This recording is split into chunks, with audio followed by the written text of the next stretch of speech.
नमस्कार, महात्मा राम सिंह, आप देख रहे हैं खबर तक न्यूज। खबर ग्राम जूटा से, जहां पे ग्राम जूटा में राष्ट्रीय स्वयंसेवक संघ रायपुर मंडल का विशाल पंथ संचलन हुआ संपन्न। राष्ट्रीय स्वयंसेवक संघ रायपुर मंडल द्वारा रविवार को ग्राम जूटा में विशाल पथ संचलन कार्यक्रम का आयोजन किया गया। कार्यक्रम में लगभग 150 स्वयंसेवकों ने गणवेश में भाग लिया। कार्यक्रम में संत भक्तराम महाराज केशवदास महाराज का सानिध्य प्राप्त हुआ। मुख्य वक्ता के रूप में उपस्थित विश्व हिंदू परिषद प्रांत विशेष सह संपर्क प्रमुख उमेश सिंह साहब ने अपने उद्बोधन में समाज में 5 प्रमुख परिवर्तनों पर बल दिया। स्वदेशी वस्तु का उपयोग, परिवार में कुटुंब भाव, नागरिक शिष्टाचार, पर्यावरण संरक्षण और सामाजिक समरसता। उन्होंने कहा कि सभी हिंदू एक ही माँ के जाए भाई है। हम सब भारतवासी है। संघ के 100 वर्षों के इस गौरवशाली सफर में हिंदू समाज का अतुल्य योगदान रहा। संघ का कार्य संपूर्ण हिंदू समाज के कल्याण के लिए है। पथ संचलन के दौरान स्वयंसेवकों ने अनुशासित पंक्तियों में नगर भ्रमण कर समाज में एकता और सद्भाव का संदेश दिया। वही जगह जगह पुष्प वर्षों से स्वागत द्वारा ग्राम वासियों ने पथ संचलन में आए स्वयंसेवकों का भव्य स्वागत किया। पावन पुण्य धरा पर संघ के 100 सालों के उपलक्ष्य पर शताब्दी वर्ष पंथ संचलन निकालने जा रहे हैं।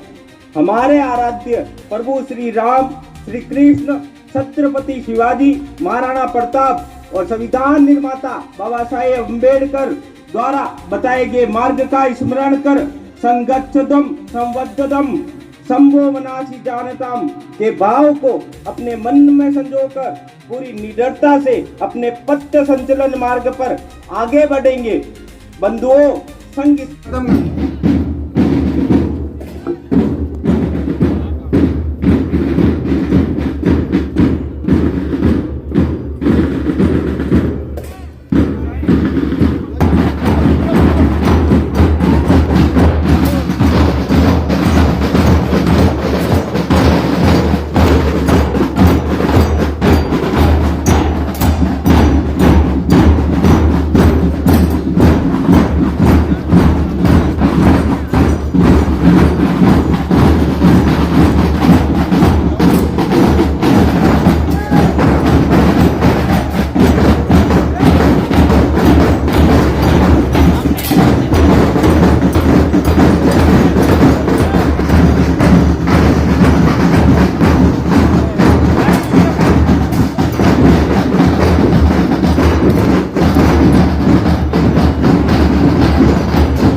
करता रहे।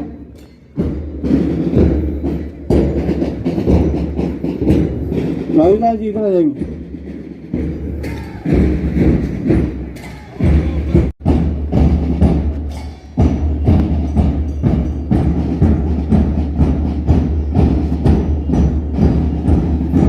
ध्यान देंगे, सभी एक एक बॉक्स में खड़े रहेंगे। गणेश विभाग से 4 वामार्थ वृत ध्वज प्रणाम 1 2 3 ध्वज उतरेगा, कोई भी अपने स्थान से नहीं हिलेगा। सभी से निवेदन है अपने स्थान पर खड़े हो जाइए।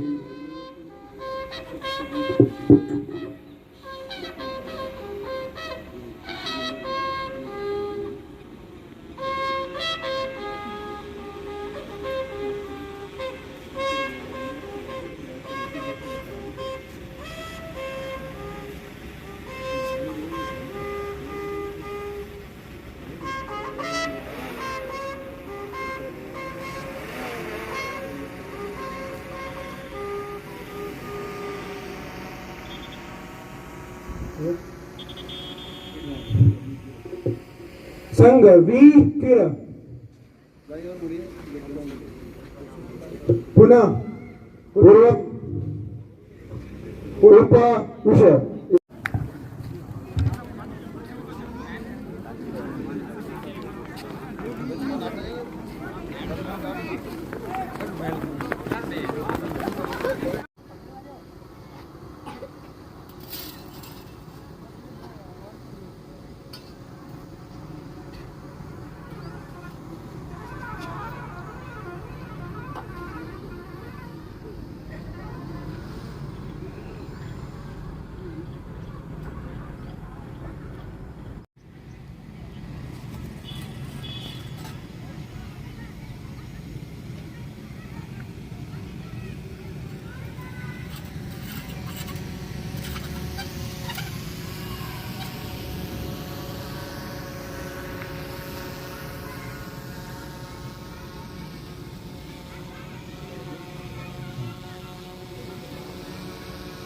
ध्वज प्रणाम 1 2 3 आरम्भ। महाराज श्री से और भाई साहब से निवेदन है कि शस्त्र पूजन का कार्यक्रम काव्य गीत सुनेंगे। धर्म के लिए जिए, समाज के लिए जिए, ये धड़कने ये श्वास हो पुण्य भूमि के लिए, कर्म भूमि के लिए। गर्व से सभी कहे हिंदू है हम एक है, जाति पंथ भिन्नता स्नेह सूत्र एक है। शुभ रंग की छटा सप्त रंग के लिए, धर्म के लिए जिए, समाज के लिए जिए। ये धड़कने ये श्वास हो पुण्य भूमि के लिए, कर्म भूमि के लिए। कोटि कोटि कंठ से हिंदू धर्म गर्जना, नित्य सिद्ध शक्ति से मातृभू की अर्चना। संग शक्ति कल युगे सुधा है धर्म के लिए, धर्म के लिए जिए, समाज के लिए जिए। ये धड़कने ये श्वास हो पुण्य भूमि के लिए, कर्म भूमि के लिए। व्यक्ति व्यक्ति में जगे समाज भक्ति भावना, व्यक्ति को समाज से जोड़ने की साधना।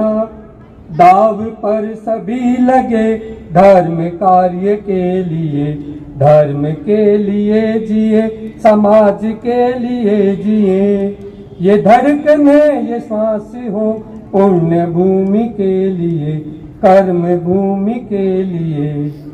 एक दिव्य ज्योति से असंख्य दीप जल रहे, कौन लो बुझा सके आंधियों में जो जले। तेज पुंज हम बढ़े तमस चीरते हुए, धर्म के लिए जिए, समाज के लिए जिए, ये धड़कने ये श्वास हो पुण्य भूमि के लिए, कर्म भूमि के लिए। राष्ट्रीय स्वयंसेवक संघ का आज जोटा के अंदर बहुत ही शानदार भव्य संचलन यहाँ विराजमान संतों के चरणों में वंदन करता हूं। गांव से पधारे हुए गणमान्य नागरिक बंधु, राष्ट्रीय स्वयंसेवक संघ के विभिन्न दायित्ववान कार्यकर्ता, स्वयंसेवक, राष्ट्रीय स्वयंसेवक संघ को 100 साल इस भारत की कर्म भूमि के अंदर अपना विशेष योगदान देते हुए गुजर चुके हैं। संघ शताब्दी वर्ष मना रहा है, उसी के तहत ये विभिन्न प्रकार के कार्यक्रम जो है हो रहे हैं। 1925 के अंदर डॉक्टर हेडगेवार जी ने देश की परिस्थिति को देखते हुए उनको लगा हिंदुस्तान के अंदर अगर हिंदू संगठित नहीं है तो इस देश का विकास भी संभव नहीं है। इस विचारधारा को आगे बढ़ाते हुए वहां पर मोहितवाड़ा के अंदर छोटे छोटे बच्चों को लेकर शाखा लगानी शुरू की। लोग उनको देख के हंसते थे, ये डॉक्टर साहब क्या कर रहे हैं। मन के अंदर एक निश्चय दृढ़ता के साथ में आदमी जब आगे बढ़ता है तो सफलता देर से आती है, पर आती जरूर है। उस समय उन्होंने बहुत सारे ऐसे व्यक्तियों को चुना जो देश के विभिन्न भागों के अंदर जाकर संघ को खड़ा कर सके।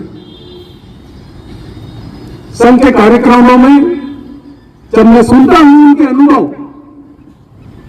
रात को वहां पहुंचना, किसी दुकान के बाहर जो पाटा पड़ा रहता था उसके ऊपर सोना, रात को मच्छर भी खाते थे, गांव में परिचय नहीं, किसके यहां रुके, बाहर सड़क के ऊपर चने खाकर लोगों ने दिन गुजारे और कहीं कहीं तो एक एक दो दिन फाके भी करने पड़ते थे। पर जो वो कारवां चला, आज 100 सालों के बाद में देश का कोई नागरिक जो दुर्भाग्यशाली होगा उसे पता नहीं होगा कि संघ क्या है।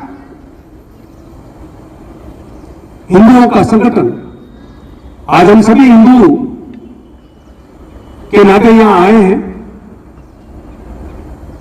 हिंदू सभी होते हैं, भारत में रहने वाले सनातनी, पर जिनमें हिंदुत्व की भावना होती वो घर छोड़ के निकलता है, वो देश के कार्य के लिए, समाज के कार्य के लिए अपना योगदान देता है।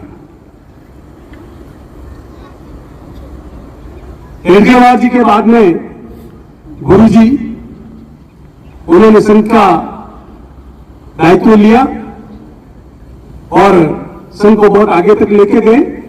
उन्हीं के कार्यकाल के अंदर 1964 कृष्ण जन्माष्टमी, बॉम्बे का संदीपनी आश्रम, वहां पर विश्व हिंदू परिषद की स्थापना हुई। लगा संगठन का विस्तार होना चाहिए, संगठन का विस्तार होगा तो कार्य का विस्तार होगा। कार्य के विस्तार की दृष्टि से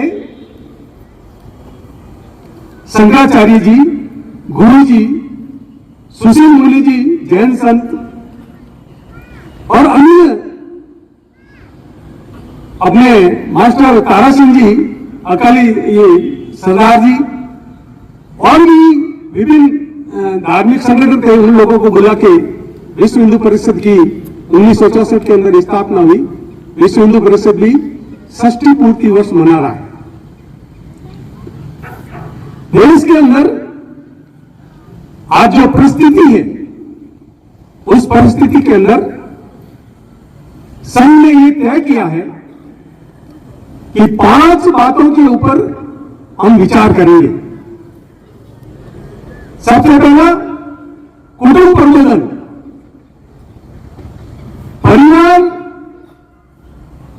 अगर आपका व्यवस्थित नहीं है तो परिवार के अंदर कई प्रकार की दुर्घटनाएं घटती है।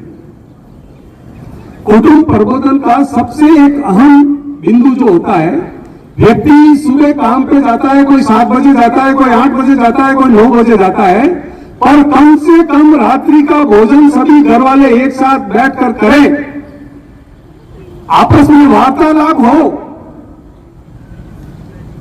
तो कुटुंब का जो प्रबंधन है, व्यवस्था है, वो अच्छी रहती है। कई बार बच्चा बाप से 2-2, 3-3 महीने, 4-4 महीने बात नहीं करता, बच्चियां मोबाइल पे लगी रहती है, बच्चे मोबाइल पे लगे रहते हैं। ये कुटुंब की व्यवस्था नहीं है। सनातन का जो कुटुंब है, उसके अंदर 2 चीजें, शाम की आरती, शाम का भोजन हम सामूहिक रूप से करें। परिवार के अंदर कोई समस्या होगी, वो सामने आएगी, और समस्या के ऊपर जब चर्चा होगी तो समस्या का समाधान होगा। आज हम सुनते हैं, रोज अखबार उठा के देखते हैं, कोई न कोई आत्महत्या कर रहा है, कोई ट्रेन के आगे कूद रहा है। ये किस कारण से? ये आपस का सामंजस्य नहीं होता कुटुंब के अंदर, इस कारण से ये घटनाएं हो रही है। तो हमें हमारे परिवार का जो प्रबंधन है, उसको सुव्यवस्थित करना होगा, ताकि ये जो दुर्घटनाएं घट रही है, ये नहीं है। अभी पाली के अंदर हिंदू संक्रमण का कार्यक्रम था, साध्वी प्रज्ञा सिंह ठाकुर वहां पधारी थी। उन्होंने कहा कि हम बात करते हैं मुस्लिम धर्म की, कि उनके 5 बेटे, उनके 6 औलाद, 7 औलाद, 8 औलाद। भाई, हिंदुओं के परिवार के ऊपर प्रतिबंध किसने लगाया? हम दो, हमारे 2 का नारा किसने लगाया? हमें भी हमारे परिवार को बढ़ाना होगा। देश की जो वर्तमान स्थिति है, उसमें 2 तरह से आगे जाके हिंदू पिछड़ेगा, एक वोटों के अंदर, दूसरा शक्ति के अंदर। इस अवधारणा को छोड़ के हम 2 हमारे 2 नहीं, हम 2 हमारे 5, इस धारणा पे चलना होगा, तभी जाके इस देश का आगे का जो भविष्य है वो सुरक्षित होगा। एक परिवार के लिए रखो, एक को संत बनाओ, एक को संगठन में भेजो, एक को सेना में भेजो। क्या मजबूरी है कि हम 2 ही पैदा करें? कोई मजबूरी नहीं है। जब वो कहते हैं कि ये अल्लाह की भजन है, अपन देवता और भाई, अभी अपन देवता की मेहरबानी बोली, सब मिलेगा, परिवार मिलेगा, घर मिलेगा, भोजन मिलेगा, पर देश की चिंता करनी होगी। परिवार की चिंता करने से देश आगे नहीं बढ़ता है। देश की चिंता करोगे तो परिवार भी आगे बढ़ेगा और देश भी आगे बढ़ेगा। आप इतिहास उठा के देख लीजिए, सोमनाथ के मंदिर के ऊपर आक्रमण हुआ, गजनी सारा धन लूट के चला गया। अब भी आप परिवार को मजबूत कर लो, घर को मजबूत कर लो, कमा के खूब सारा इकट्ठा कर लो, न जाने कल कौन लुटेरा आएगा, लूट के ले जाएगा।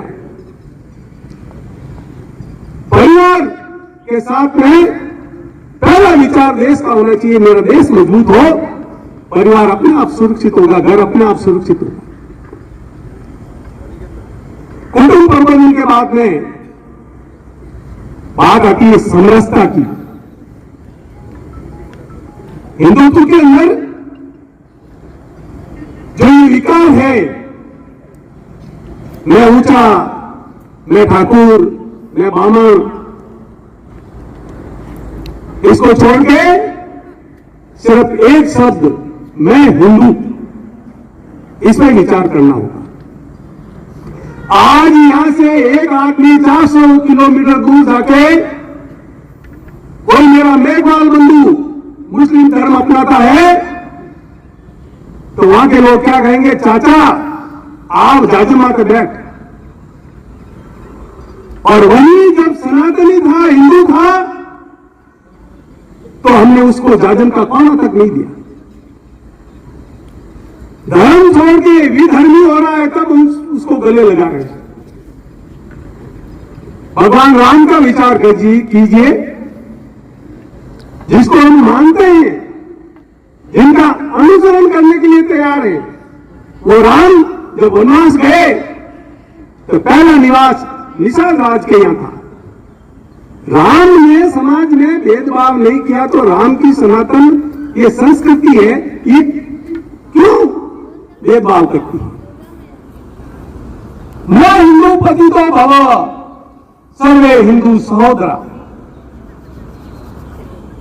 कोई भी हिंदू पतित नहीं है, सभी इस भारत माता के कोख से पैदा हुए हैं, वो मेरे भाई हैं। इस भावना को जब तक हम आगे नहीं बढ़ाएंगे, हिंदू भी आगे नहीं बढ़ पाएगा। हमें विचार करना होगा।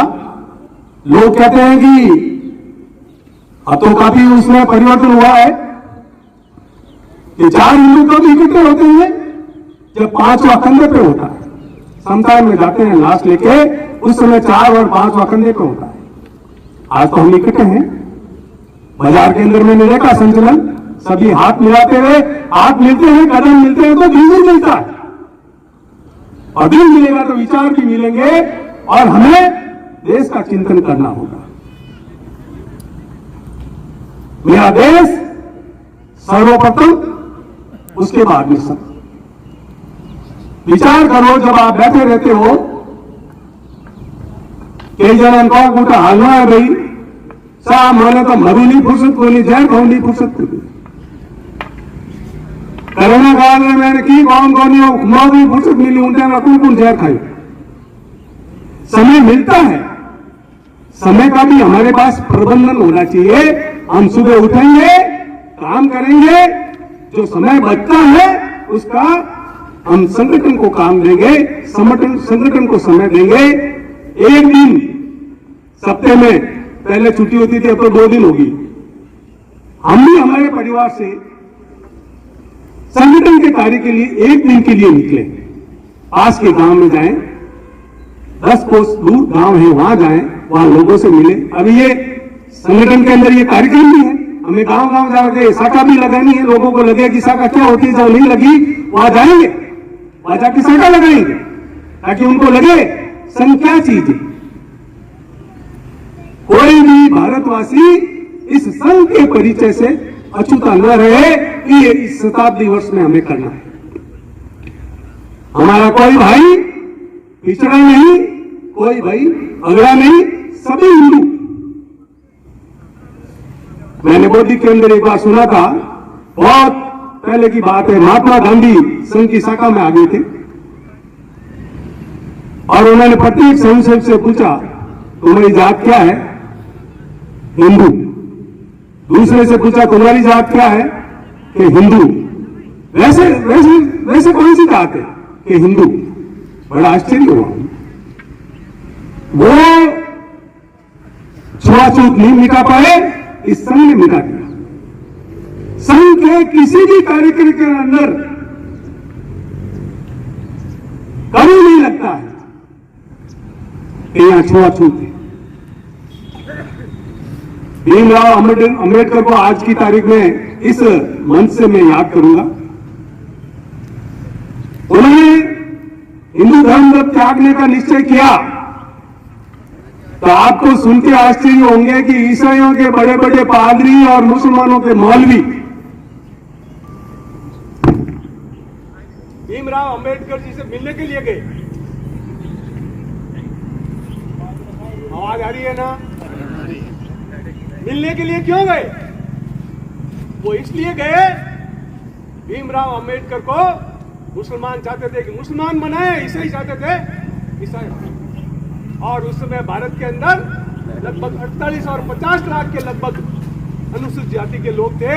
उनको लगा कि अगर ये ईसाई बन जाएगा तो ये सारे 48 लाख लोग ईसाई बन जाएंगे, ये मुसलमान बन जाएगा तो 48 लाख लोग जो है वो मुसलमान बन जाएंगे। परंतु जब भीमराव जी को ये पता चला, 10 बजे वो मिलने आने वाले थे, सुबह 7 बजे गाड़ी लेके घर से निकले और बॉम्बे की गलियों के अंदर इधर उधर घूमते रहे, दिन भर घूमते रहे, रात को घर आए। वहां जो बैठे थे उनको 2 घंटा 4 घंटा 5 घंटा इंतजार करने के बाद में फिर वो चले गए। उसके इस निर्णय के कारण आज हम हिंदू संख्या बल के अंदर आगे हैं। उस समय वो सारे के सारे अगर मुसलमान बन जाते या ईसाई बन जाते तो आज भारत के अंदर जो है जनसंख्या का संतुलन इतना बिगड़ जाता, उसको संभालना मुश्किल होता। इतना बड़ा एहसान भीमराव अंबेडकर जी का इस देश के ऊपर, इस सनातन के ऊपर। कुटुंब प्रबोधन, समरसता, नागरिक कानून, हम सभी भारतवासी हैं और भारतवासी होने के नाते संविधान के प्रति हमारी भावना होनी चाहिए। कानून का पालन, अधिकार बाद में, पहले कर्तव्य।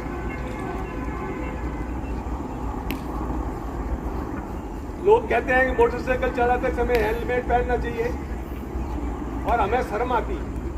कई दुर्घटनाओं के अंदर मैंने ये देखा है कि अगर वो हेलमेट पहनते तो शायद उनकी जिंदगी बच जाती। हेलमेट नहीं होने के कारण उनका जो है वो प्राण निकल गया। हम व्यापारी हैं, टैक्स की चोरी नहीं करेंगे। हम कर्मचारी हैं। जय श्री राम। अरे ऊपर जो है लोक संघ के आज जो 100 वर्ष पूरे हुए हैं, संघ शताब्दी वर्ष, संघ शताब्दी उपलक्ष्य 100 सालों से प्रतीक्षा में कि हम 100 साल होते ही अपने देश में, पूरे भारतवर्ष में एक पर्व के रूप में, एक उत्सव के रूप में मनाएंगे और हम मना रहे हैं। इसलिए आप सबको पूरी की पूरी बधाई। संघ देश के अंदर शताब्दी वर्ष मनाना है। संघ को खड़े हुए 100 साल हो गए हैं।